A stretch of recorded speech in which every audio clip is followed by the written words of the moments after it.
Welcome to English with Vinod sir. English with Vinod sir YouTube channel में आपका एक बार फिर से बहुत बहुत स्वागत है।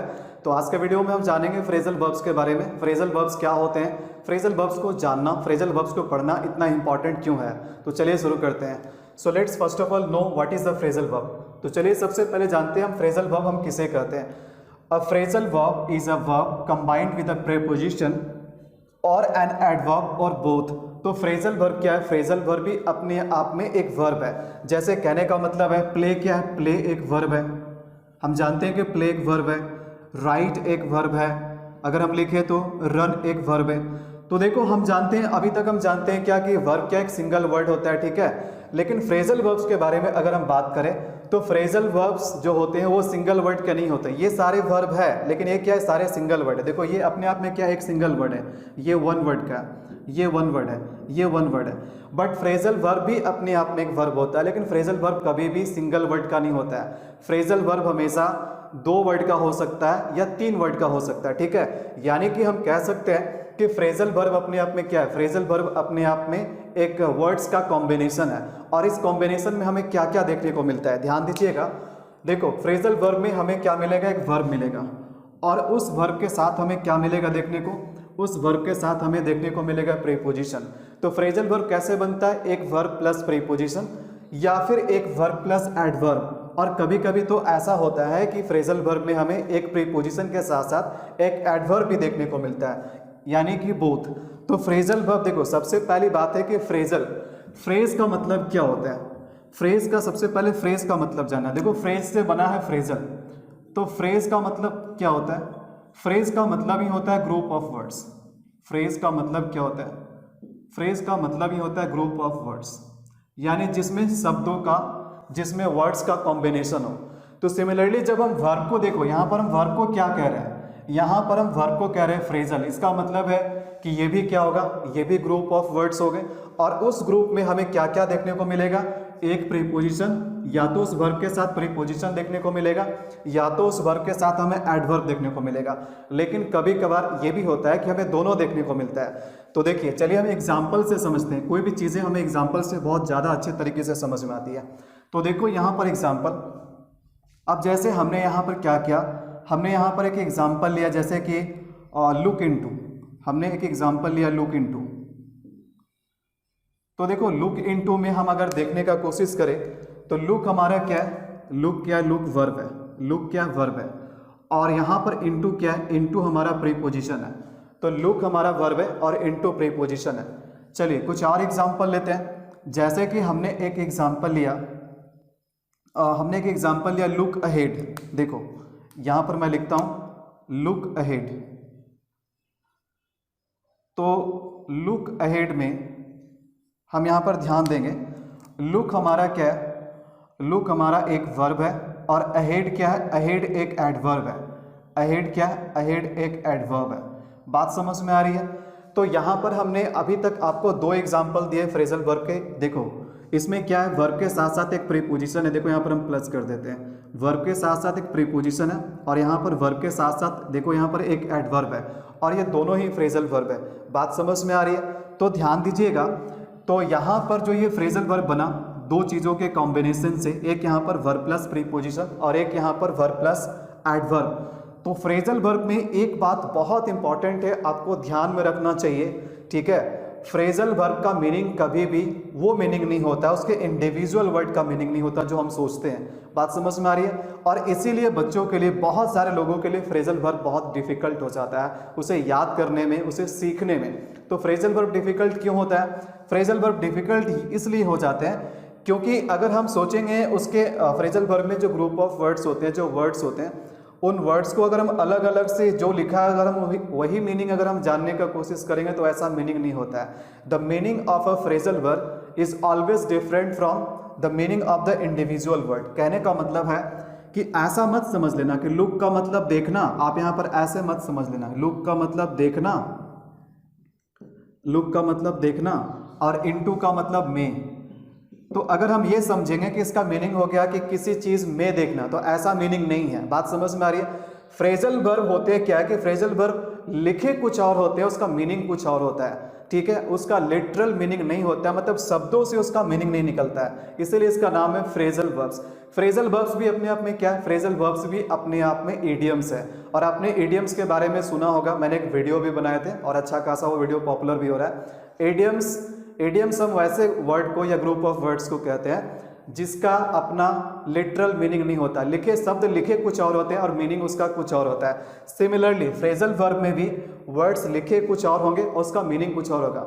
अगर हम अलग अलग सेपरेट तरीके से अगर हम देखें तो लुक का मतलब है देखना और इनटू का मतलब क्या है, इनटू का मतलब है में, ठीक है। यहाँ भी हम देखें सेपरेट तरीके से तो लुक का मतलब देखना और अहेड का मतलब आगे, तो आगे की ओर देखना, ऐसा देखिए ऐसा इंडिविजुअल मीनिंग इसका निकलेगा। लेकिन हमें क्या करना है, हमें एक एक अलग अलग शब्दों का मीनिंग नहीं निकालना है, हमें कंप्लीट ये जो कॉम्बिनेशन बन रहा है उसका मीनिंग निकालना है। बात समझ में आ रही है? तो अगर ये कंप्लीट कॉम्बिनेशन का अगर मीनिंग निकाले तो टू लुक इनटू का मत देखो, लुक इनटू का मतलब होता है टू इन्वेस्टिगेट, इन्वेस्टिगेट। बात समझ में आ रही है? To investigate. और लुक फॉरवर्ड का मतलब होता है to think about future. Look देखो, लुक फॉरवर्ड नहीं है, लुक अहेड है। तो लुक अहेड का मतलब होता है टू थिंक अबाउट फ्यूचर। तो बात समझ में आ रही है? तो यहां पर फ्रेजल वर्ब हमारा क्या, लुक इनटू का मतलब होता है टू इन्वेस्टिगेट और लुक अहेड का मतलब होता है to think about future, future के बारे में चिंता करना, भविष्य के बारे में सोचना, ठीक है, मतलब आगे की ओर देखना। कहते हैं ना कि पास्ट को भुला दो, अब आगे के बारे में सोचो, फ्यूचर के बारे में सोचो, तो उसका मतलब होता है लुक अहेड। तो ये हमारा क्या है, फ्रेजल वर्ब है। बात समझ में आ रही है? जैसे हम कह सकते हैं the police are looking into the matter. The police are looking into the matter का मतलब क्या हो कि पुलिस मामले की छानबीन कर रही है, उसमें इन्वेस्टिगेशन कर रही है, उसमें जांच कर रही है। बात समझ में आ रही है? चलिए कुछ और एग्जांपल लेते हैं, देखिएगा। जैसे हमने यहां पर एक और एग्जांपल लिया, जैसे लुक से ही, चलो लुक से ही एग्जांपल ले लेते हैं। देखो लुक आफ्टर, तो लुक आफ्टर भी क्या फ्रेजल वर्ब है। और अगेन अगर आप यहां पर सोचोगे कि लुक का मतलब देखना और आफ्टर का मतलब बाद में, तो ये क्या हो जाएगा, फ्रेजल वर्ब का कभी भी हम मीनिंग इंडिविजुअल वर्ड से नहीं निकालते हैं। फ्रेजल वर्ब का मीनिंग कंप्लीट कॉम्बिनेशन से निकलता है। तो कंप्लीट कॉम्बिनेशन हमारा क्या है, कंप्लीट कॉम्बिनेशन हमारा है लुक आफ्टर। तो ये हमारा क्या है, फ्रेजल वर्ब है, जिसमें हमारा क्या एक लुक क्या वर्ब है और आफ्टर क्या प्रीपोजिशन है। तो यहाँ पर वर्ब और प्रीपोजिशन के कॉम्बिनेशन से एक फ्रेजल वर्ब बना। और लुक आफ्टर का मीनिंग क्या होता है, लुक आफ्टर का मतलब होता है to take care, to take care, to take care, ठीक है। मतलब किसी चीज का देखभाल करना है ना, उसका केयर करना, उसी को हम बोलते हैं लुक आफ्टर। तो ऐसा मत समझना लुक का मतलब देखना और आफ्टर का मतलब बाद में देखना, ठीक है। अब जैसे सी इज लुकिंग आफ्टर 5 चिल्ड्रन, तो वो 5 बच्चों को बाद में देख रही है, ऐसा मीनिंग मत सोचना, ठीक है। इसका मतलब है कि वह 5 बच्चों का देखभाल करती है, इसका मीनिंग ये हो गया। तो यहाँ पर आपको बात समझ में आ रही है? यहाँ पर मैंने आपको एग्जाम्पल दिया, क्या एग्जाम्पल दिया मैंने आपको, यहाँ पर एग्जाम्पल मैंने दिया वैसे फ्रेजल वर्ब्स का जिसमें वर्ब के साथ साथ प्रीपोजिशन, और एक मैंने एग्जाम्पल दिया लुक अहेड जो कि क्या थे, वर्ब के साथ साथ एडवर्ब थे। अब देखो मैं ऐसा एग्जाम्पल लेता हूँ जिसमें बोथ हो, जिसमें दोनों हो। तो दोनों के लिए देखो मैं यहाँ पर एग्जाम्पल लेता हूँ, जैसे कि हमने यहाँ पर लिखा लुक फॉरवर्ड टू। तो लुक फॉरवर्ड टू में ध्यान दीजिएगा, लुक हमारा क्या है, लुक हमारा वर्ब है, फॉरवर्ड क्या है, फॉरवर्ड एक एडवर्ब है, फॉरवर्ड क्या है, एक एडवर्ब है, और टू क्या है, प्रीपोजिशन है। बात समझ में आ रही है? तो ये भी एक फ्रेजल वर्ब है। तो मैंने क्या बोला, फ्रेजल वर्ब आपके मिनिमम 2 वर्ड्स के होते हैं, मैक्सिमम 3 वर्ड्स के होते हैं। 3 वर्ड से ज़्यादा भी नहीं होता है और 2 वर्ड से कम भी नहीं होता है, ठीक है। अगर 2 वर्ड्स के फ्रेजल वर्ब होंगे तो उसमें वर्ब के साथ साथ एक मेन वर्ब के साथ साथ हमारा एक प्रीपोजिशन हो सकता है, या फिर एक मेन वर्ब के साथ साथ एक एडवर्ब हो सकता है। लेकिन अगर देखो मैक्सिमम 3 वर्ड्स के हमारे फ्रेजल वर्ब हो सकते हैं, और 3 वर्ड्स के जो फ्रेजल वर्ब होते हैं उसमें वर्ब के साथ साथ एक एडवर्ब और एक प्रीपोजिशन होते हैं। बात समझ में आ रही है? तो अगेन यहाँ पर इंडिविजुअल मीनिंग निकालने की कोशिश मत करना। फ्रेजल वर्ब का मीनिंग कंप्लीट कॉम्बिनेशन से निकलता है, और वर्ड लिखे कुछ और होते हैं, उसका मीनिंग कुछ और होता है। बात समझ में आ रही है? तो यहाँ पर ध्यान देना है। जैसे देखो लुक फॉरवर्ड टू में लुक हमारा वर्ब है, फॉरवर्ड एडवर्ब है और टू प्रीपोजिशन है। तो कंप्लीट इसका मीनिंग क्या होगा? लुक फॉरवर्ड टू का मतलब क्या होता है? लुक फॉरवर्ड टू का मतलब होता है, इसका मतलब होता है to be excited, to be excited about something that is going to happen,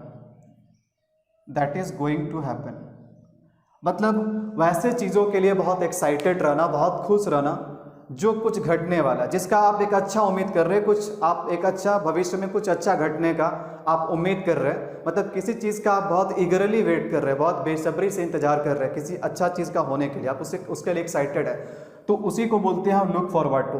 जैसे students are looking forward to their result, मतलब स्टूडेंट्स अपने रिजल्ट को लुक फॉरवर्ड टू कर रहे हो, मतलब वो बेसब्री से इंतजार कर रहे हैं। I am looking forward to meeting you soon, मैं आपसे जल्दी मिलने का उम्मीद कर रहा हूँ, मतलब इसके लिए मैं एक्साइटेड हूँ। सो लुक फॉरवर्ड टू, यहाँ मीनिंग आपको समझ में आया? लुक फॉरवर्ड टू हमारे 3 वर्ड के फ्रेजल वर्ब है, जिसमें वर्ब, एडवर्ब और प्रीपोजिशन दोनों हैं। चलिए ऐसा 3 वर्ड का एक एग्जाम्पल मैं और ले लेता हूँ ताकि आपको बहुत अच्छे से समझ में आ जाए। ध्यान देना है, जैसे हमने एक एग्जाम्पल और लिया, एक और एग्जाम्पल है पुट ऑफ विथ। तो पुट ऑफ विथ में ध्यान दीजिएगा, पुट ऑफ विथ भी हमारा क्या है? फ्रेजल वर्ब है, और ये हमारा क्या 3 वर्ड का फ्रेजल वर्ब है। और जब भी 3 वर्ड का फ्रेजल वर्ब होगा तो ये बिल्कुल डेफिनेट है कि उसमें से एक हमारा एडवर्ब होगा और एक प्रीपोजिशन होगा, ठीक है, वर्ब के अलावे। तो ये हमारा पुट क्या मेन वर्ब है, अप क्या है? अप एडवर्ब है। हालांकि आपको लग रहा होगा कि अप तो प्रीपोजिशन है, लेकिन मैं आपको बता दूं कि इंग्लिश में बहुत सारे ऐसे प्रीपोजिशंस हैं जो एडवर्ब्स के भी काम करते हैं, उनमें से अप एक है। अप हमारा प्रीपोजिशन का भी काम कर सकता है और अप हमारा एडवर्ब का भी काम कर सकता है। ऐसे बहुत सारे प्रीपोजिशन है, मैं उसके बारे में अभी बताऊंगा, थोड़ा सा आप पेशेंस रखिए। पुट अप विथ, तो पुट हमारा मेन वर्ब है, अप हमारा एडवर्ब है, और विथ क्या है? प्रीपोजिशन है। विथ क्या प्रीपोजिशन है, तो हम कह सकते हैं कि एक 3 वर्ड का फ्रेजल वर्ब है, ठीक है। तो कंप्लीट देखो इसका मीनिंग क्या होगा, इसका कंप्लीट पुट ऑफ विथ का मतलब क्या होता है? पुट ऑफ विथ का मतलब होता है टू टॉलरेट, मतलब ठीक है, किसी चीज़ को सह पाना, किसी स्थिति के साथ बने रहना, किसी को बर्दाश्त करना, टू पुट अप विथ। जैसे एग्जाम्पल के लिए, शी कांट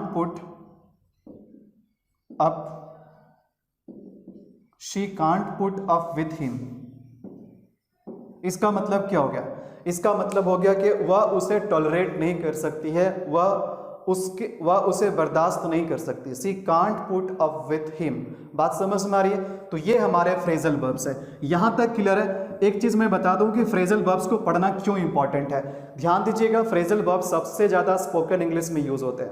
बहुत सारे लोग स्पोकन इंग्लिश में फ्रेजल वर्ब्स का इस्तेमाल करते हैं। फ्रेजल वर्ब्स यूज करने से हमारे लैंग्वेज और भी ब्यूटीफुल हो जाते हैं, और भी डेकोरेटेड हो जाते हैं। बात समझ में आ रही है? लेकिन अगर हम कॉम्पिटिटिव एग्जामिनेशन की बात करें तो कॉम्पिटिटिव एग्जामिनेशन में भी फ्रेजल वर्ब बहुत इंपॉर्टेंट हो गए हैं आजकल के डेट में। ध्यान दीजिएगा, अगर आप बैंकिंग की तैयारी कर रहे हैं, देखो अभी SBI क्लर्क के भी नोटिफिकेशन आ चुके हैं। आई होप कि आप में से बहुत सारे लोग SBI क्लर्क के प्रिपरेशन करेंगे। और भी देखो IBPS, कोई भी बैंकिंग के एग्जामिनेशन हो, चाहे वो क्लर्क का हो चाहे वो PO का हो, वहाँ पर फ्रेजल वर्ब्स एक बहुत इंपॉर्टेंट फैक्टर हो जाता है, ठीक है। तो बैंकिंग के एग्जाम्स में जो इंग्लिश का पेपर होता है वहाँ पर फ्रेजल वर्ब से बहुत सारे क्वेश्चन पूछे जाते हैं। एक स्पेशल क्वेश्चन ही आता है फ्रेज रिप्लेसमेंट का।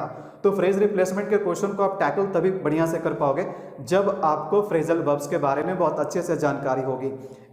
उसके बाद आपके सेंटेंस इंप्रूवमेंट में, आपके एरर डिटेक्शन में, और फिल इन द ब्लैंक्स में, देखो फिल इन द ब्लैंक्स में, और आपके क्लोज टेस्ट में।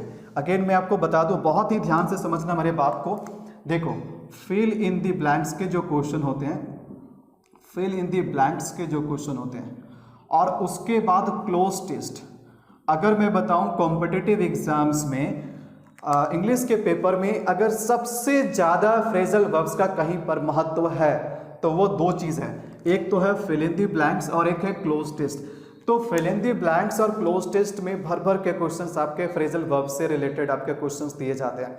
और आपके अगर मैं एसएससी का एग्जाम की बात करूं तो हाल के 2-3 वर्षों में देखा गया है कि क्लोज टेस्ट में फ्रेजल वर्ब का ऑप्शन बहुत सारा आता है। फिल इन द ब्लैंक के क्वेश्चन में ऑप्शन मतलब फ्रेजल वर्ब से रिलेटेड ऑप्शन बहुत सारे आते हैं। तो इसलिए फ्रेजल वर्ब्स को जानना सीखना बहुत इंपॉर्टेंट हो जाता है आप लोगों के लिए। और मैं एक बात आपको बता दूं कि आज का जो हमारा फ्रेजल वर्ब का जो वीडियो है ये हमारा पहला वीडियो है, ये इंट्रोडक्शन वाला वीडियो है जिसमें मैं आपको बताने वाला हूं कि फ्रेजल वर्ब्स क्या होते हैं और फ्रेजल वर्ब्स क्यों हमें पढ़ने चाहिए, फ्रेजल वर्ब्स में कितने टाइप होते हैं और फ्रेजल वर्ब्स में सेपरेबल क्या होता है और नॉन सेपरेबल क्या होते हैं। सेपरेबल और नॉन सेपरेबल को भी जानना बहुत जरूरी है क्योंकि फ्रेजल वर्ब्स में अक्सर कंफ्यूजन ये होता है जब उसके बाद ऑब्जेक्ट आ जाता है तो ऑब्जेक्ट आने के बाद हमें कहाँ रखना है, वर्ब और प्रीपोजिशन के बीच में रखना है, वर्ब और एडवर्ब के बीच में रखना है या प्रीपोजिशन के बाद में रखना है या एडवर्ब के बाद में रखना है। तो ये बहुत बड़ा कंफ्यूजन होता है बहुत सारे बच्चों में, इससे रिलेटेड कंफ्यूजन होते हैं कि हमारे फ्रेजल वर्ब को सेपरेट कब कर सकते हैं और उसको सेपरेट कब नहीं कर सकते हैं। जनरली बहुत सारे लोग सिखा देते हैं कि बच्चों को कि फ्रेजल वर्ब्स बस रट लो काम चल जाएगा,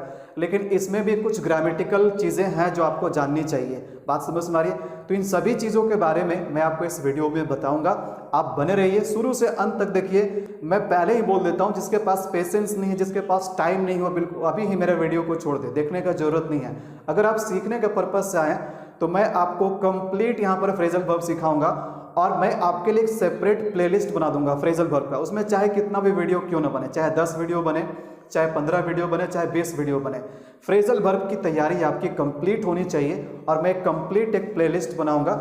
छोटा छोटा ही वीडियो होगा, हो सकता है कि आज का इंट्रोडक्शन वीडियो है जिसमें फ्रेजल वर्ब के कंसेप्ट के बारे में मैं आपको बता रहा हूँ, ये थोड़ा सा बड़ा हो सकता है। लेकिन उसके बाद अल्फाबेटिकल ऑर्डर में यानी ए से रिलेटेड, ए से आने वाले, ए से शुरू होने वाले जितने भी वर्ब्स हैं उनसे क्या क्या फ्रेजल वर्ब्स बन सकते हैं। बी से शुरू जैसे ब्रेक हो गया, ब्रेक इनटू है, ब्रिंग अप है, बात समझ में आ रही है। सी से हो गया कॉल फॉर है, कॉल आउट है, कॉल ऑफ है, कॉल इन है। जी से हो गया गिव इन है, गिव अप है। तो बहुत सारे ऐसे वर्ब्स हैं, राइट। तो उसको मैं एक अल्फाबेटिकल ऑर्डर में, मतलब एक वीडियो में मैं एक ही अल्फाबेट को कवर करूंगा। बात समझ में आ रही है? तो इस तरीके से मैं कंप्लीट प्लेलिस्ट बनाऊंगा फ्रेजल वर्ब्स का और इसके लिए आपको कहीं जाने की जरूरत नहीं। अक्सर प्रॉब्लम क्या होता है, सभी जगह छोटे छोटे, मतलब एक वीडियो में फ्रेजल वर्ब्स का थोड़ा बहुत कंसेप्ट बता दिया, कहानी खत्म। नहीं, अगर आप कंप्लीट तैयारी के बारे में सोचते हैं तो मेरे वीडियो से आप जुड़े रहिए, मैं आपको कंप्लीट प्लेलिस्ट दूंगा और आपको अदर कहीं जगह जाने की जरूरत नहीं। लेकिन हाँ, अगेन मैं कहता हूँ मेरे वीडियोस को केवल वही लोग देखें जिसके पास पेशेंस है, टाइम है, ठीक है। क्योंकि ध्यान देना, अगर आप कॉम्पिटिटिव एग्जाम्स में अच्छा परफॉर्म करना चाहते हो तो फिर आपको टाइम देना पड़ेगा। ऐसा नहीं है कि 2 मिनट में मैं आपको फ्रेजल वर्ब सिखा दूं, ऐसा कोई जादू नहीं आता है, ऐसा कोई ट्रिक नहीं है। बात समझ में आ रही है? लेकिन हाँ, अगर आप पेशेंस के साथ बढ़िया से अगर मेरे वीडियोस को, सारे वीडियोस को जितने भी मैं वीडियो प्लेलिस्ट में बनाऊंगा उसको फॉलो करोगे, यकीन मानो फ्रेजल वर्ब से रिलेटेड आपका कभी भी कोई प्रॉब्लम नहीं होने वाला, क्योंकि मैं बिल्कुल कंसेप्ट के साथ और एग्जाम्पल के साथ बताने वाला हूँ। और यहाँ पर आपके क्लोज टेस्ट की जो मैं बात कर रहा हूँ और फिल इन द ब्लैंक्स की, यहाँ सारे क्वेश्चन, चाहे वो फ्रेज रिप्लेसमेंट की हो, एरर डिटेक्शन की हो, फिल इन द ब्लैंक्स हो, क्लोज टेस्ट हो, सभी क्वेश्चंस आपके बहुत अच्छे से सॉल्व होंगे। और साथ ही साथ जो स्पोकन इंग्लिश सीख रहे हैं, जो इंग्लिश बोलते हैं, उनके लिए भी ये बहुत इंपॉर्टेंट है, क्योंकि फ्रेजल वर्ब से आपका लैंग्वेज बहुत ही डेकोरेटेड हो जाता है और आजकल स्पोकन इंग्लिश में भी फ्रेजल वर्ब्स का इस्तेमाल लोग बहुत करते हैं। तो अब मैं आपको बताऊंगा सेपरेबल और नॉन सेपरेबल फ्रेजल वर्ब्स के बारे में, जो कि बहुत इंपॉर्टेंट चीज़ है और यही कंसेप्ट सबसे ज़्यादा लोगों को कंफ्यूज करता है। तो चलिए हम जानते हैं सेपरेबल और नॉन सेपरेबल फ्रेजल वर्ब्स के बारे में। लेकिन उससे पहले हमें पता होनी चाहिए कि वर्ब्स में ट्रांजिटिव वर्ब्स क्या होते हैं और इनट्रांजिटिव वर्ब्स क्या होते हैं। तो देखो यहाँ पर छोटे से एग्जांपल्स लेकर के मैं सबसे पहले आपको समझाता हूँ ट्रांजिटिव वर्ब्स और इनट्रांजिटिव वर्ब्स के बारे में।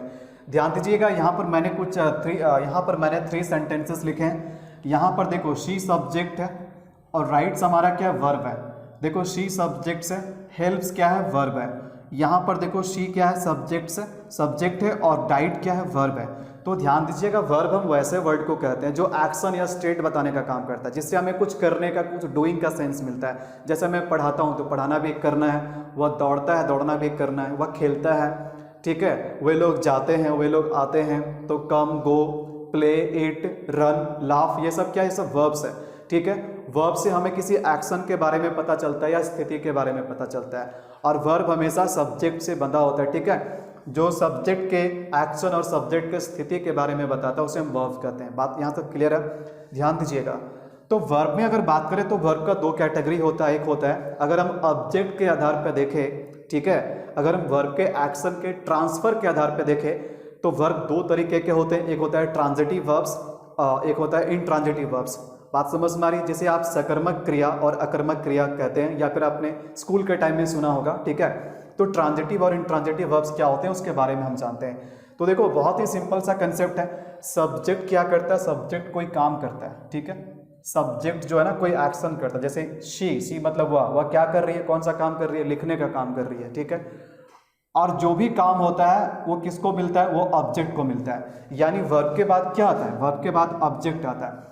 तो वर्ब के बाद जो ऑब्जेक्ट आता है, ऑब्जेक्ट का काम होता है वर्ब के एक्शन को रिसीव करना। सब्जेक्ट ने जो भी काम किया उसका रिजल्ट किसको मिलता है? ऑब्जेक्ट को मिलता है। तो हम ये चीज़ देखेंगे कि सब्जेक्ट ने जो भी काम किया, क्या उसका काम वर्ब के बाद ऑब्जेक्ट तक ट्रांसफर हो रहा है। अगर वर्ब के, देखो वर्ब से अगर ऑब्जेक्ट तक ट्रांसफर हो रहा है तो इसका मतलब, यानी कि वर्ब के बाद अगर एक्शन ट्रांसफर हो रहा है तो इसका मतलब है कि यहाँ पर ऑब्जेक्ट लगेगा।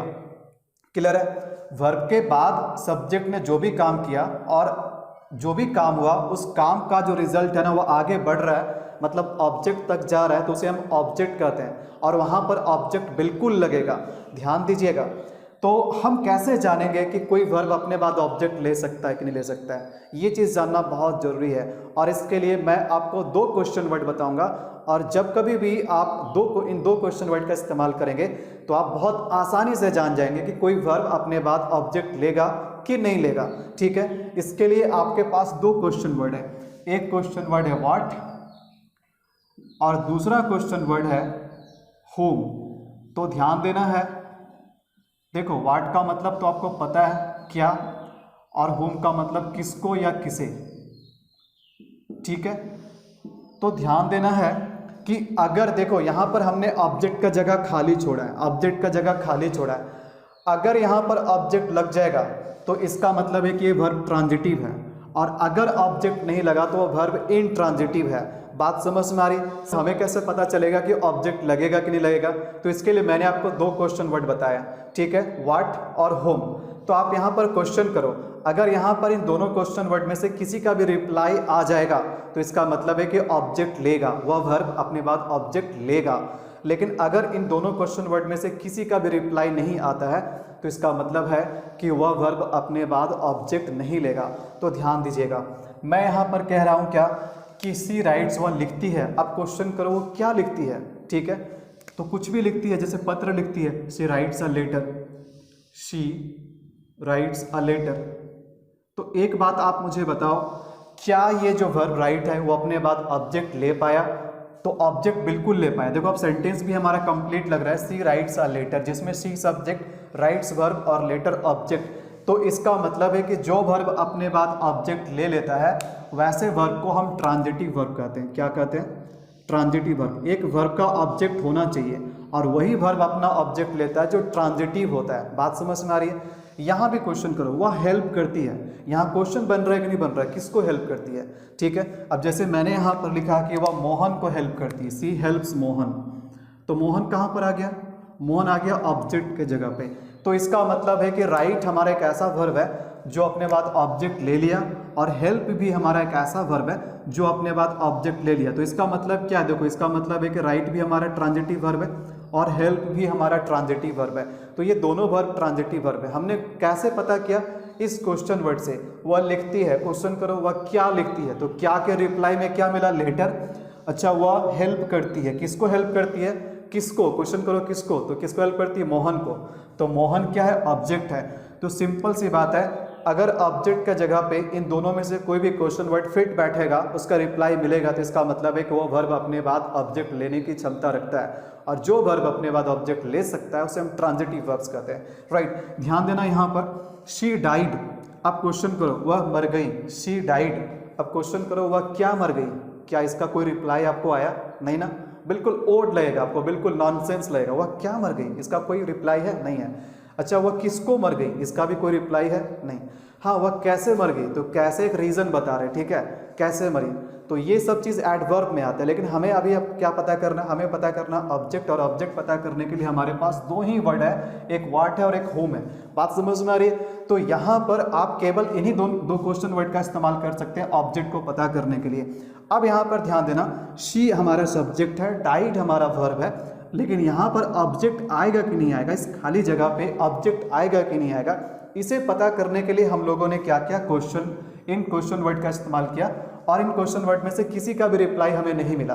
तो जब किसी का भी रिप्लाई नहीं मिला, इसका मतलब है कि डाइड एक ऐसा वर्ब है जो अपने बाद ऑब्जेक्ट ले ही नहीं सकता है, यानी कि यहाँ पर वर्ब के पास जो भी एक्शन हो रहा है वो आगे ट्रांसफर नहीं हो सकता है, और वर्ब के बाद अगर एक्शन ट्रांसफर नहीं हो सकता है तो उसी को हम कहते हैं इंट्रांजिटिव वर्ब। सिंपल सा मतलब है जो वर्ब अपने बाद ऑब्जेक्ट नहीं ले सकता है उसे हम कहते हैं इंट्रांजिटिव वर्ब। सो यहाँ पर डाइड क्या है, डाइड यहाँ पर इंट्रांजिटिव वर्ब है।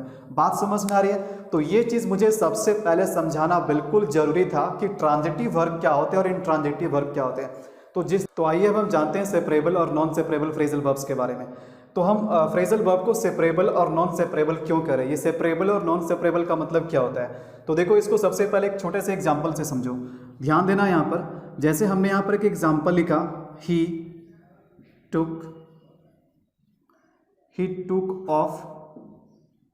took off his cap। तो यहाँ ध्यान देना है, यहाँ पर हमारा ही क्या है, सब्जेक्ट है, और हमारा जो मेन वर्ब है ना वो टूक ऑफ है। ये क्या है, देखो ये हमारा सेंटेंस का मेन वर्ब है, लेकिन ये सिंगल वर्ड का वर्ब नहीं है, ये एक फ्रेजल वर्ब है। तो ये हमारा क्या, एक फ्रेजल वर्ब है। बात समझ में आ रही है? ये हमारा एक फ्रेजल वर्ब है। और देखो हीज कैप क्या है, हीज कैप है हमारा क्या, ऑब्जेक्ट है। ये कहाँ पर आया, ये ऑब्जेक्ट के जगह पे आया है। तो यहाँ पर एक चीज़ ध्यान रखिएगा, देखो यहाँ पर जैसे हम सबसे पहले पता करेंगे कि यहाँ पर सब्जेक्ट है, ये वर्ब है, तो वर्ब के बाद ये ऑब्जेक्ट आया कि नहीं आया, क्या ये वास्तव में ऑब्जेक्ट है। तो इसके लिए मैंने आपको क्या बोला, आप क्वेश्चन करो क्या या किसको। देखो टूक ऑफ का मतलब क्या होता है, देखो टूक ऑफ वर्ड जो है टेक ऑफ से बना है, ठीक है। और टेक ऑफ का दो मीनिंग होता है, एक तो टेक ऑफ का मीनिंग होता है उड़ान भरना, जैसे जहाज एरोप्लेन क्या करते हैं, टेक ऑफ करते हैं। और दूसरा टेक ऑफ का सेम फ्रेजल वर्ब से एक और मतलब निकलता है, टेक ऑफ का मतलब रिमूव करना, जैसे उतार देना, जैसे उसने अपने कैप को उतार दिया, अपने कैप को हटा दिया, ठीक है। तो यहाँ पर क्या है, उसने हटा दिया या फिर उतार दिया। भाई क्या उतार दिया, तो कैप। तो देखो यहाँ पर कैप ऑब्जेक्ट है, ऑब्जेक्ट इसलिए है क्योंकि ये क्या का जवाब है। अब ध्यान देना कि ये फ्रेजल वर्ब के इस्तेमाल से हमने ये सेंटेंस लिखा, ही टूक ऑफ हिज कैप। लेकिन कभी कभार आपने देखा होगा कि सेंटेंस को कुछ लोग इस तरीके से लिखते हैं, या कभी कभार आपने इस तरीके से लिखा हुआ देखा होगा, जैसे ही टूक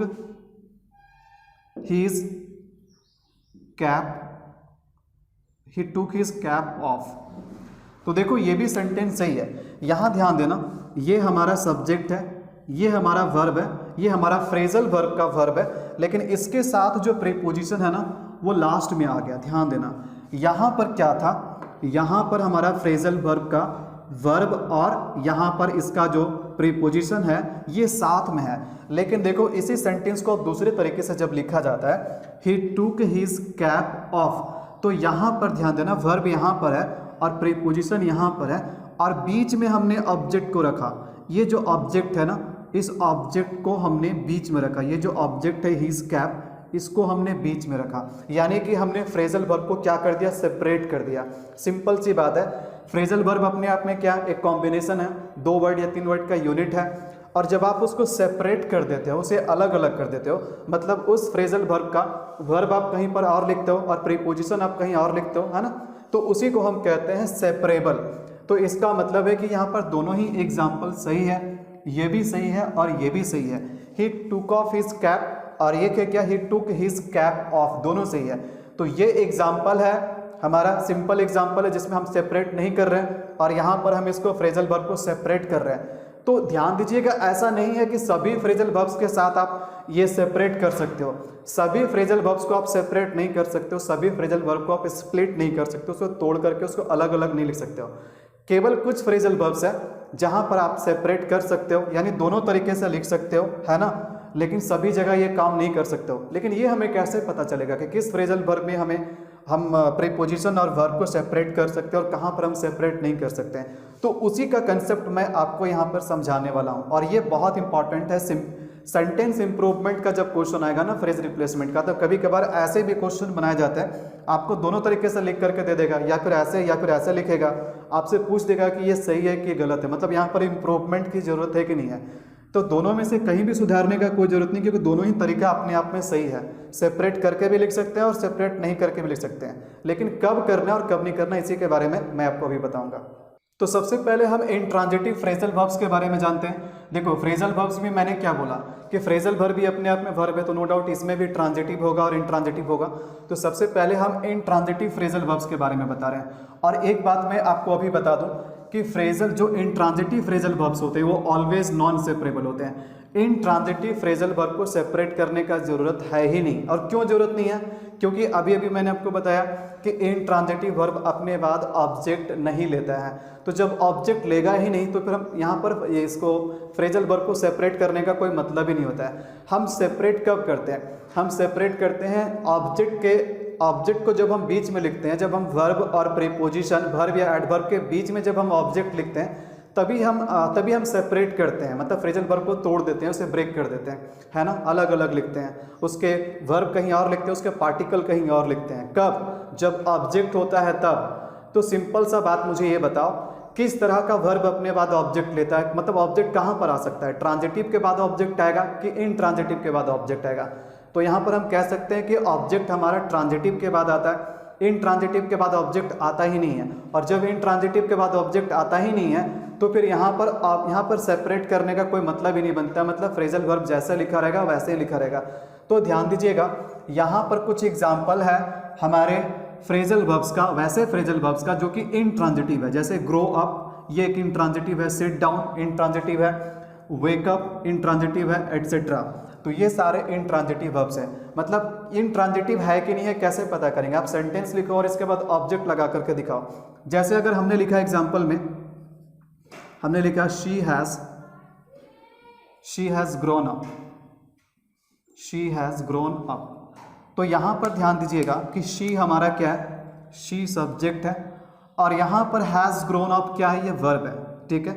यहाँ पर हमारा ये वर्ब है जिसमें ग्रोन अप क्या है? ग्रोन अप हमारा फ्रेजल वर्ब है। देखो ग्रोन अप क्या है? फ्रेजल वर्ब है। ये हमारा फ्रेजल वर्ब है। तो एक बात मुझे बताओ, ये सब्जेक्ट के बाद ये पूरा का पूरा पार्ट कहाँ पर आ रहा है? वर्ब के जगह पे आ रहा है। इसके बाद मुझे ऑब्जेक्ट लगा करके दिखाओ, क्या इसके बाद ऑब्जेक्ट लगेगा? इसके बाद ऑब्जेक्ट बिल्कुल भी नहीं लगेगा, ठीक है। क्वेश्चन करो क्या और किसको। अगर क्या और किसको का रिप्लाई आ गया तो इसका मतलब है कि ऑब्जेक्ट लगेगा। ग्रो अप का मतलब क्या होता है? ग्रो अप का मतलब होता है to be mature, to become older, मतलब सयाना हो जाना, बढ़ जाना, ठीक है, उम्र में बढ़ जाना, है ना। तो वह बढ़ चुकी है, मतलब वो मैच्योर्ड हो चुकी है। सी हैज़ ग्रोन अप, तो वह क्या बढ़ चुकी है? ऐसा तो कोई सेंस नहीं आ रहा। वह किसको बढ़ चुकी है? ऐसा तो कोई सेंस नहीं आ रहा। इसका मतलब है कि यहाँ पर ऑब्जेक्ट नहीं लगेगा, यहाँ पर ऑब्जेक्ट नहीं लगेगा, ठीक है। हमने जैसे एक एग्जाम्पल और लिखा ही वोक अप, ठीक है। तो ही वोक अप, वह उठ गया, है ना। तो ही वोक अप, वह उठ गया। तो ही सब्जेक्ट है, वोक अप क्या? वर्ब है। क्या इसके बाद ऑब्जेक्ट लगेगा? वह क्या उठ गया? वह किसको उठ गया? ऐसा तो कोई यहाँ पर रिप्लाई नहीं आ रहा है। इसका मतलब इसके बाद भी ऑब्जेक्ट नहीं आएगा। तो हम कह सकते हैं कि ये ऐसे फ्रेजल वर्ब है। और ये जो मैंने 3 एग्जाम्पल में लिखे ना, इतना ही नहीं, बहुत सारे हैं। आप खुद पहचान सकते हो कि फ्रेजल वर्ब ट्रांजिटिव है कि इंट्रांजिटिव है। क्वेश्चन क्या करना है? व्हाट और होम। ध्यान से समझिएगा, है ना। तो यहाँ पर देखो, ये हमारे जो फ्रेजल वर्ब है, ये हमारे जो फ्रेजल वर्ब है, देखो ग्रो अप ना, तो ये फ्रेजल वर्ब क्या? इंट्रांजिटिव है। वोकअप क्या? वेकअप से बना, ये इंट्रांजिटिव है। और ध्यान देना कि जब यहाँ पर ऑब्जेक्ट है ही नहीं तो यहाँ पर ये ग्रो अप में ग्रोन और अप को तोड़ने का, उसको सेपरेट करने का कोई ज़रूरत ही नहीं। वेक और अप को सेपरेट करने का जरूरत नहीं है। हम सेपरेट तब करते हैं जब बीच में हमें कोई ऑब्जेक्ट देना होता है तब। यहाँ तक क्लियर है कि intransitive phrasal verbs are always non separable, कभी सेपरेबल नहीं होते। सेपरेट करने का कोई आवश्यकता इसमें नहीं होती है। आइए अब हम जानते हैं ट्रांजिटिव फ्रेजल वर्ब्स के बारे में कि ट्रांजिटिव फ्रेजल वर्ब्स सेपरेबल होते हैं या नॉन सेपरेबल होते हैं। Intransitive phrasal verbs always non separable होते हैं, लेकिन ट्रांजिटिव वर्ब्स सेपरेबल भी हो सकते हैं और नॉन सेपरेबल भी हो सकते हैं। चलिए इस कॉन्सेप्ट को हम लोग जानते हैं। तो सबसे पहली बात आपको ये ध्यान रखना है, देखिए पहला बात आपको जो ध्यान रखना ये ध्यान रखना है, हमने क्या बोला कि फ्रेजल वर्ब बनता है वर्ब या प्रीपोजिशन के कॉम्बिनेशन से, वर्ब या एडवर्ब के कॉम्बिनेशन से। तो ध्यान दीजिएगा, वैसा ट्रांजिटिव फ्रेजल वर्ब जिसमें एक हमारा क्या होगा? एक वर्ब होगा और वर्ब के साथ साथ एडवर्ब होगा। तो एक हमारा क्या होगा? एक हमारा वर्ब होगा और वर्ब के साथ साथ एक एडवर्ब होगा। अगर इस कॉम्बिनेशन से phrasal verb transitive phrasal verb बन रहा है, तो वैसे ट्रांजिटिव फ्रेजल वर्ब सेपरेबल होते हैं। मतलब इनके वर्ब और पार्टिकल, देखो मैं बार बार पार्टिकल किसको बोल रहा हूँ, वर्ब के साथ जो भी प्रीपोजिशन या एडवर्ब हम लोग जोड़ते हैं फ्रेजल वर्ब बनाने के लिए, तो जो प्रीपोजिशन और एडवर्ब होता है उसी को हम पार्टिकल कहते हैं। तो मतलब यहाँ पर क्या है कि आप वर्ब और इसके पार्टिकल को सेपरेट कर सकते हो। बात समझ में आ रही है? चलिए कुछ एग्जाम्पल से समझते हैं। लेकिन सबसे पहले ध्यान देना, बहुत सारे बच्चों में कन्फ्यूजन ये होती है, वो पहचान नहीं पाते हैं कि प्रीपोजिशन कौन और एडवर्ब कौन है। तो देखो मैं सिंपल सा एक बात आपको मैं बता दूं, ये कन्फ्यूजन क्यों होता है। ये कन्फ्यूजन इसलिए होता है क्योंकि बहुत सारे ऐसे प्रीपोजिशन हैं जो एडवर्ब के भी काम करते हैं, ठीक है। और ऐसे देखो, ऐसे कौन से ऐसे प्रीपोजिशंस हैं जो एडवर्ब के काम करते हैं, मैंने यहाँ पर एक लिस्ट बना दिया, ध्यान दीजिएगा। अप है, डाउन है, of, on, away, back, forward, ahead, इस तरीके से बहुत सारे प्रीपोजिशन हैं जो एडवर्ब का भी काम करते हैं। तो ये सारे देखो, ये सारे जो प्रीपोजिशन के रूप में आप देख रहे हो ना, आपको लगता होगा कि ये प्रीपोजिशन है, लेकिन यहाँ पर ये फ्रेजल वर्ब में किसका काम करते हैं? फ्रेजल वर्ब में ये एडवर्ब का काम करते हैं। सर ऐसे तो बहुत सारे लिस्ट होंगे, हम कैसे जानेंगे कोई एडवर्ब है या प्रीपोजिशन है? तो देखो इस कंफ्यूजन को दूर करने के लिए सबसे सिंपल सा तरीका यही है, जो प्रीपोजिशन, देखो जिस प्रीपोजिशन से हमें डायरेक्शन के बारे में, ध्यान देना, जिस प्रीपोजिशन से हमें प्लेस के बारे में या डायरेक्शन के बारे में या फिर टाइम के बारे में पता चले, तो ऐसे प्रीपोजिशन क्या होते हैं? ऐसे प्रीपोजिशन एडवर्ब भी हो सकते हैं। ऐसे प्रीपोजिशन खास करके फ्रेजल वर्ब के पार्टिकल में क्या होते हैं? एडवर्ब होते हैं। जिस प्रीपोजिशन से हमें किसी प्लेस, डायरेक्शन या टाइम के बारे में पता चले वो एडवर्ब होते हैं। बात समझ में आ रही है? ठीक है। तो देखो जैसे हमने बोला अप, हम कैसे पता करेंगे प्लेस और डायरेक्शन? क्वेश्चन करो कहाँ, वेयर, कहाँ से आप पता कर लोगे प्लेस है कि नहीं? हम बोल रहे अप, कहाँ? तो कहाँ, किधर? ऊपर। हम बोल रहे डाउन, कहाँ? तो कहाँ, नीचे। ठीक है। तो इसी तरीके से कोई भी ऐसे मतलब प्रीपोजिशन है या कोई भी ऐसे वर्ड्स है, ठीक है, जिससे हमें ये प्लेस, डायरेक्शन या टाइम के बारे में पता चल रहा है, वो एडवर्ब होते हैं। तो नो डाउट ये सारे चीज़ इनमें से कभी कभी ये प्रीपोजिशन का भी काम कर देते हैं, लेकिन यहाँ फ्रेजल वर्ब में ऐसे जो प्रीपोजिशन आपको मिलेंगे, ऐसे जो वर्ड मिलेंगे, up, down, of, on, away, ahead, around, है ना, फॉरवर्ड, बैक, ये सभी क्या, ये सभी एडवर्ब्स है। बात समझ में आ रही है? तो अगर आपको फ्रेजल वर्ब मिले, ये वर्ब और इस तरीके के एडवर्ब के कॉम्बिनेशन से, तो ऐसे ट्रांजिटिव फ्रेजल वर्ब्स हमेशा क्या होते हैं? हमेशा सेपरेबल होते हैं। मतलब आप ऑब्जेक्ट को वर्ब और एडवर्ब के बीच में भी लिख सकते हो, नहीं तो बाद में भी लिख सकते हो। चलिए एग्जाम्पल से समझते हैं, ठीक है। आई होप कि यहाँ तक आपको क्लियर है।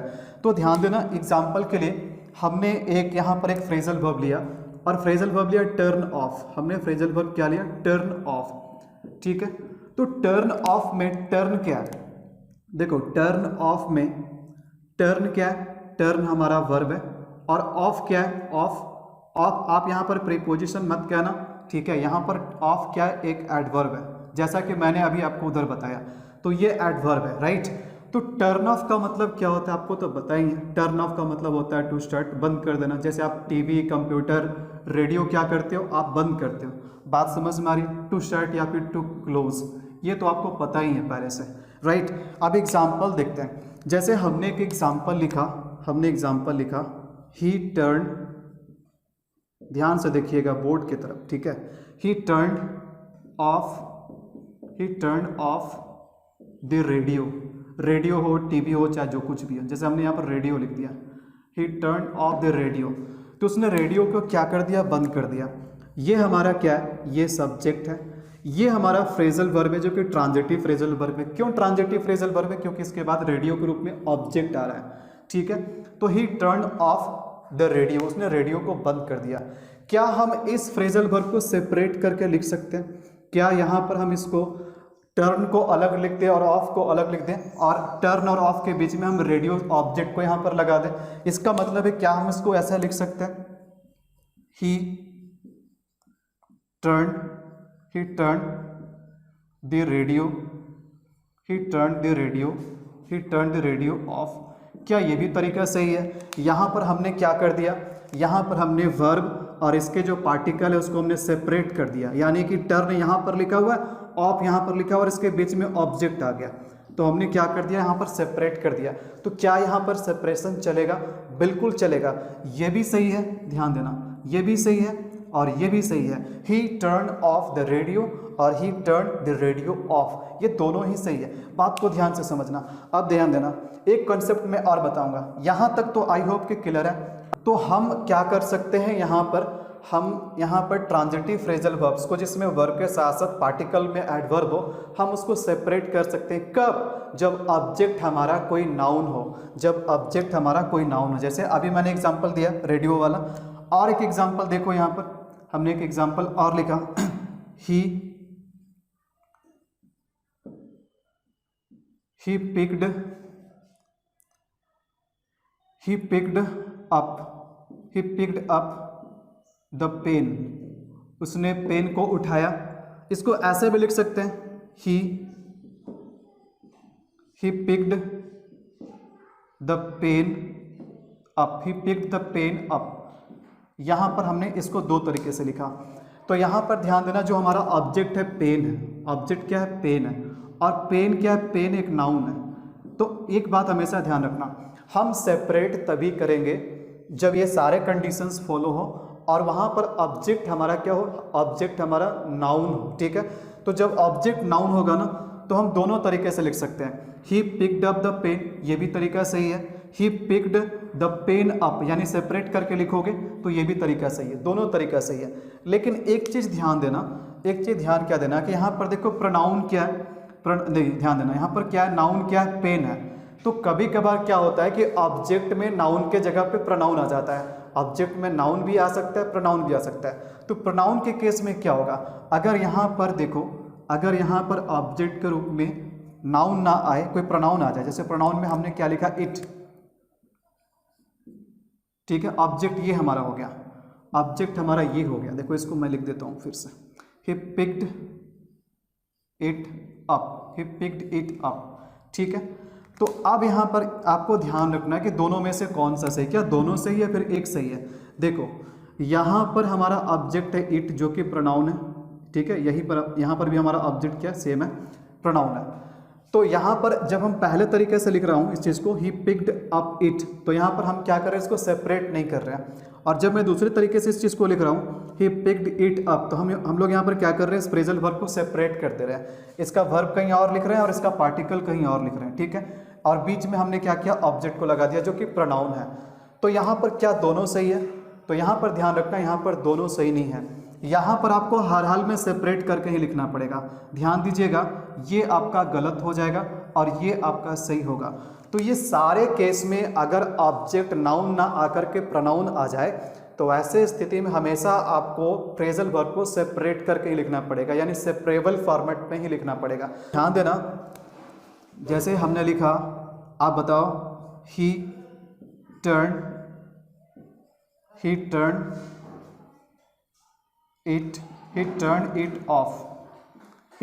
इट ऑफ, या फिर ही टर्न ऑफ इट। जरा मुझे बताना दोनों में से कौन सा सही है। अब देखो यहाँ पर हमने ऑब्जेक्ट में कोई नाउन नहीं लिखा है, कोई रेडियो, कोई टीवी नहीं लिखा है। यहाँ पर हमने ऑब्जेक्ट में प्रोनाउन लिखा, इट क्या है? इट एक प्रोनाउन है, ठीक है। कौन सा तरीका सही है? तो जब ऐसे स्थिति में अगर प्रोनाउन आ जाए तो हमेशा आपको सेपरेबल वाला लिखना है। ही टर्न इट ऑफ, ये सेपरेबल वाला सही है। ये क्या है? ये सेपरेबल वाला, ये है सेपरेबल वाला। सेपरेबल वाला बिल्कुल सही है। और नॉन सेपरेबल वाला जो है ना, इसमें हम नॉन सेपरेबल नहीं लिख सकते हैं ऐसे स्थिति में। बात समझ में आ रही है? तो आई होप कि यहाँ तक आपको ये कंसेप्ट क्लियर होगा, यहाँ तक आपको कोई दिक्कत नहीं हो रहा होगा, ठीक है। चलिए कुछ और एग्जांपल ले लेते हैं। जितना ज़्यादा एग्जांपल देंगे उतना ही चीज़ें आपके लिए बहुत अच्छे से क्लियर हो जाएगा। जैसे हमने एक एग्जांपल यहाँ पर लिखा, एग्जांपल है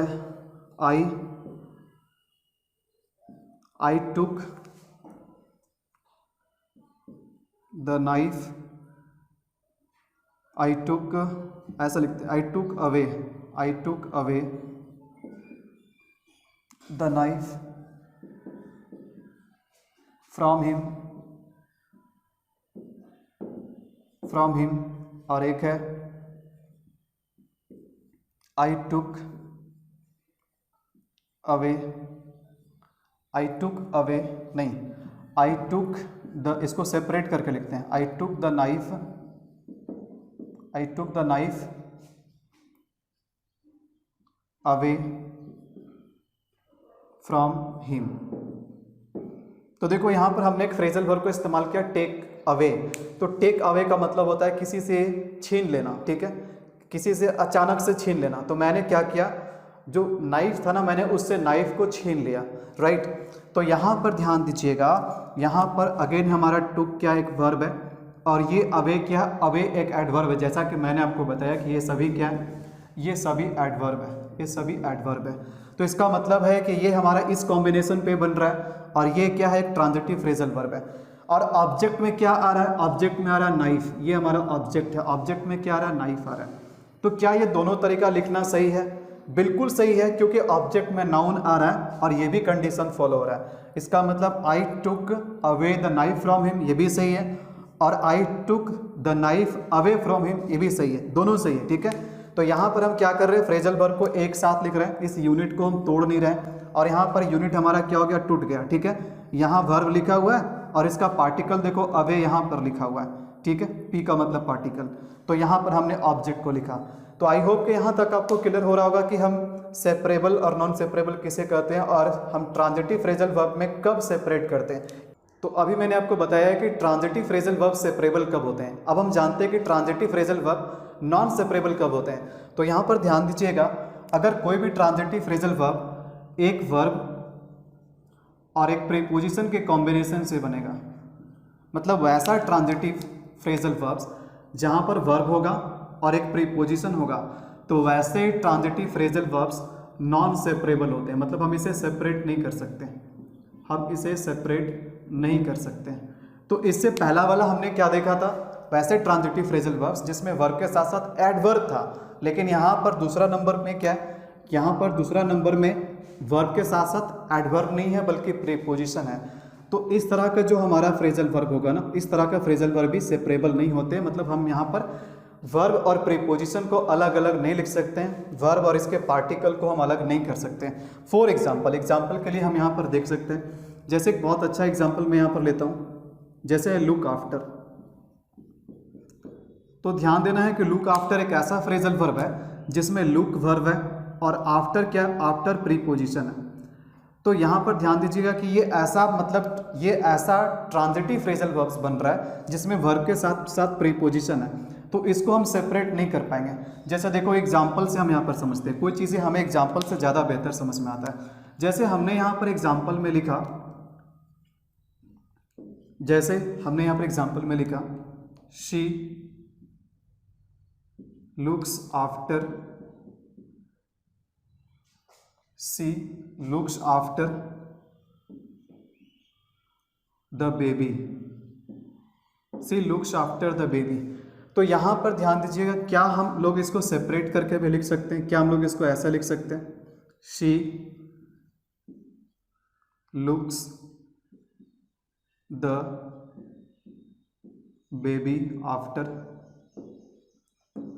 तो ध्यान दीजिएगा, यहाँ पर देखो लुक्स आफ्टर हमारा एक फ्रेजल वर्ब है, ये हमारा एक फ्रेजल वर्ब है, ठीक है। और शी सब्जेक्ट है, और क्या ये फ्रेजल वर्ब ऑब्जेक्ट लिया? बिल्कुल लिया। द बेबी क्या है? ऑब्जेक्ट है। और अगर ये ऑब्जेक्ट है तो पक्का ये ट्रांजिटिव फ्रेजल वर्ब है। तो क्या हम इसको सेपरेट कर सकते हैं? हम इसको सेपरेट नहीं कर सकते, क्योंकि लुक के अलावे आफ्टर जो है ना, ये प्रीपोजिशन है। तो she looks after the baby इस तरीके से लिखना बिल्कुल सही है। मतलब हमने यहाँ पर फ्रेजल वर्ब को तोड़ा नहीं, हमने लुक और आफ्टर को अलग अलग सेपरेट करके नहीं लिखा। लेकिन यहाँ पर सेकंड एग्जाम्पल जो मैंने इसी सेंटेंस को दूसरे तरीके से मैंने लिखा, शी लुक्स द बेबी, यानी ऑब्जेक्ट को हमने क्या कर दिया, वर्ब और प्रीपोजिशन के बीच में लिख दिया। तो यहाँ पर हमने क्या कर दिया, इस फ्रेजल वर्ब को सेपरेट कर दिया, इसे ब्रेक कर दिया। तो यहाँ पर ये सेपरेट, यहाँ पर ये नॉन सेपरेबल है, यहाँ पर हम सेपरेट करके नहीं लिख सकते। यानी लुक आफ्टर एक ऐसा फ्रेजल वर्ब है जिसको हम सेपरेट करके नहीं लिख सकते हैं। यहाँ पर सेपरेट करने से ये गलत हो जाएगा। बात समझ में आ रही है? तो इस तरीके के और भी बहुत सारे हमारे ऐसे फ्रेजल वर्ब है जिसमें आपके वर्ब के साथ साथ प्रीपोजिशन होते हैं। क्योंकि देखो, जब कभी भी वर्ब और प्रीपोजिशन से आपका फ्रेजल वर्ब बनता है तो वो अपने आप में कंप्लीट एक सिंगल यूनिट होता है, इसलिए हम उसको तोड़ते नहीं हैं। जैसे यहाँ पर एक एग्जाम्पल मैंने और लिखा, जैसे एग्जाम्पल है आस्क फॉर, एग्जाम्पल है आस्क फॉर, आस्क फॉर। तो आस्क फॉर में देखो आस्क हमारा क्या है, वर्ब है, आस्क वर्ब है, और फॉर क्या है, फॉर प्रीपोजिशन है, फॉर क्या है, प्रीपोजिशन है। आस्क फॉर का मतलब क्या होता है, आस्क फॉर का मतलब होता है डिमांड करना, किसी चीज़ का मांग करना, ठीक है। या आस्क फॉर, जैसे आस्क फॉर से मैं एग्जांपल लिखता हूँ, मैंने लिखा he is asking for money. तो ये तो बिल्कुल सही है, इसमें कोई दो राय नहीं है। इसको हमने सेपरेट करके नहीं लिखा, क्या हम इसको सेपरेट करके लिख सकते हैं, ही इज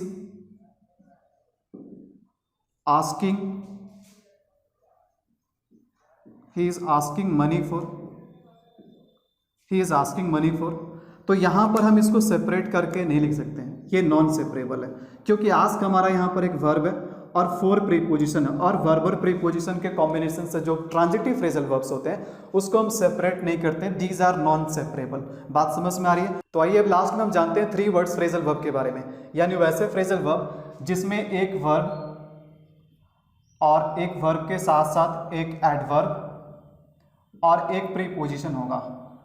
तो देखिए अभी तक मैंने आपको टू वर्ड फ्रेजल वर्ब के बारे में बताया, यानी कि 2 वर्ड का जो फ्रेजल वर्ब होता है वो सेपरेबल होता है कि नॉन सेपरेबल होता है। मैंने बताया कि अगर 2 वर्ड का अगर इंट्रांजिटिव होगा तो ऑलवेज नॉन सेपरेबल होगा, 2 वर्ड का अगर ट्रांजिटिव होगा तो वो सेपरेबल भी हो सकता है, नॉन सेपरेबल भी हो सकता है। ये डिपेंड करता है कि वर्ब के साथ एडवर्ब आ रहा है कि प्रीपोजिशन आ रहा है। अब लास्ट में हम बात करेंगे 3 वर्ड्स फ्रेजल वर्ब के बारे में। 3 वर्ड्स फ्रेजल वर्ब मतलब वैसे फ्रेजल वर्ब जिसमें 3 वर्ड होंगे, एक तो हमारा मेन वर्ब होगा, एक हमारा एडवर्ब होगा और एक प्रीपोजिशन होगा। अब इसके बारे में भी हम जानेंगे कि क्या 3 वर्ड्स वाले जो फ्रेजल वर्ब होते हैं क्या वो सेपरेबल होते हैं या नॉन सेपरेबल होता है। तो मैं आपको बता दूं कि 3 वर्ड का जो फ्रेजल वर्ब होता है ना वो ऑलवेज नॉन सेपरेबल होता है, मतलब हम उसको कभी भी सेपरेट नहीं करते हैं, चाहे वो ट्रांजिटिव हो चाहे वो इंट्रांजिटिव हो, उससे मतलब नहीं है। बस ये आपको जानकर के रखना है कि जो 3 वर्ड के जो फ्रेजल वर्ब होंगे वो हमेशा नॉन सेपरेबल होते हैं, उसको सेपरेट नहीं करते हैं। वो अपने आप में कंप्लीट एक कॉम्बिनेशन होता है, कंप्लीट एक यूनिट होता है, उसको हम तोड़ करके बीच में ऑब्जेक्ट वगैरह नहीं डाल सकते हैं। तो देखिए कुछ एग्जाम्पल मैंने 3 वर्ड का फ्रेजल वर्ब जो है उसका मैंने कुछ एग्जाम्पल यहाँ पर लिया है। देखो पहला एग्जाम्पल है the rich should not look down on the poor. तो यहाँ पर हमारा सेंटेंस में फ्रेजल वर्ब क्या है, सेंटेंस में हमारा फ्रेजल वर्ब देखो ये है, ये हमारा फ्रेजल वर्ब है लुक डाउन ऑन। तो लुक डाउन ऑन में ध्यान देना, लुक डाउन ऑन में लुक हमारा वर्ब है, डाउन एडवर्ब है और ऑन क्या प्रीपोजिशन है। तो ये एक ऐसा फ्रेजल वर्ब है जो कि 3 वर्ड का है।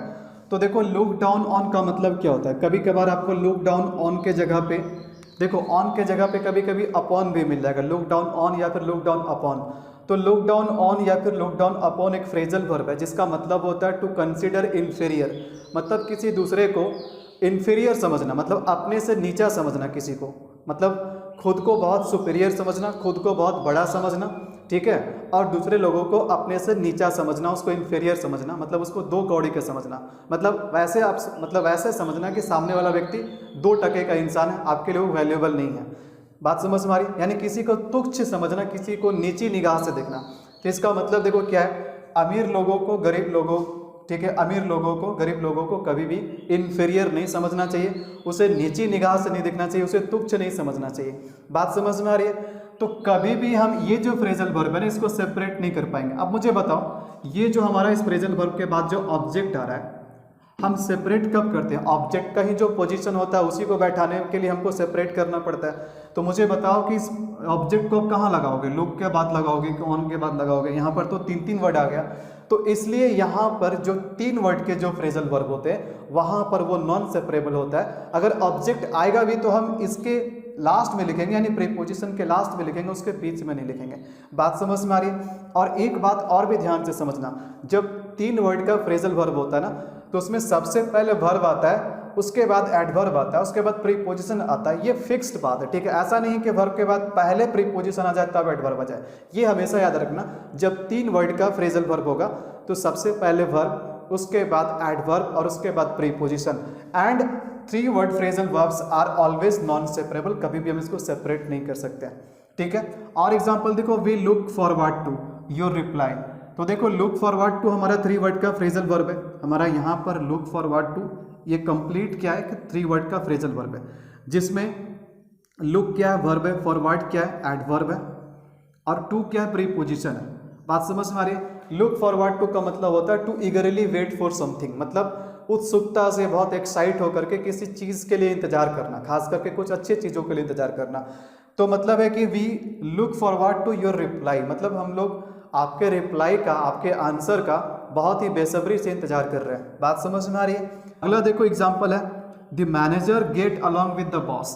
तो देखो गेट अलॉन्ग विथ भी क्या है, फ्रेजल वर्ब है, 3 वर्ड का फ्रेजल वर्ब है, जिसमें ध्यान देना, जिसमें हमारा गेट क्या है वर्ब है, अलोंग क्या है एडवर्ब है, ये हमारा यहाँ पर क्या हो गया एडवर्ब हो गया, और विथ क्या प्रीपोजिशन है। गेट अलॉन्ग विथ का मतलब क्या होता है, गेट अलॉन्ग विथ का मतलब होता है to be friendly with each other, मतलब किसी के साथ मित्रवत होना, किसी के साथ दोस्ताना रिलेशन होना। मतलब नहीं बोलते हैं कि मेरा उससे बहुत अच्छा पड़ता है, मेरा मुख्यमंत्री से बहुत अच्छा पड़ता है, उसका प्रधानमंत्री से बहुत अच्छा पड़ता है। मतलब अच्छा पढ़ने का मतलब क्या है, मतलब उससे दोस्ती बहुत अच्छा है ना, उसके साथ रिलेशन बहुत अच्छा है, फ्रेंडली रिलेशन है।